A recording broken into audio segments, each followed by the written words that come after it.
It's a streaming kind of episode this week, as Disney hits the stage and Quibi hits the skids. I'm Jeff Beer, and this is Fast Company's brand Hit and Miss of the Week. The hit this week goes to Disney Plus for reading the room and announcing an earlier streaming launch for Hamilton, the movie. I think we can all agree that all parents were thanking the streaming gods that Disney Plus launched Frozen 2 in March, 3 months earlier than planned. Now the company's giving itself another brand win by announcing that the filmed version of the Hamilton stage show will hit streaming on July 3rd, 3 months earlier than the original October 15th release date. Disney honcho Bob Iger tweeted, "In this very difficult time, this story of leadership, tenacity, hope, love, and the power of people to unite against adversity is both relevant and inspiring. It'll also give potential customers another reason to sign up, which Disney Plus hasn't had since it launched back in November with The Mandalorian. Face it, there's only so many times you can market yourself on old classics." Hamilton won the 2016 Pulitzer Prize for Drama and 11 Tony Awards. It grossed $650 million on Broadway, is adored by millions of fans,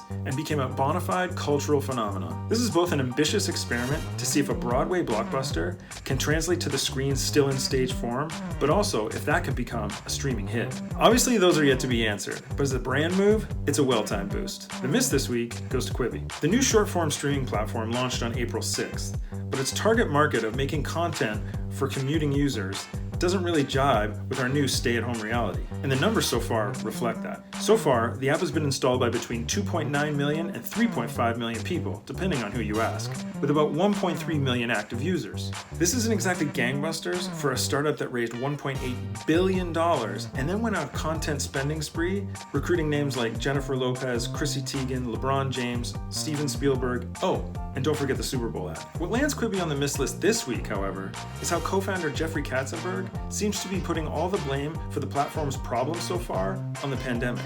In a New York Times story, the former head of Disney Studios and DreamWorks said, "I attribute everything that has gone wrong to coronavirus. Everything. But we own it. Do you though? Or maybe, just maybe, it's the inherent challenge of introducing a whole new streaming brand and cost to an already crowded marketplace."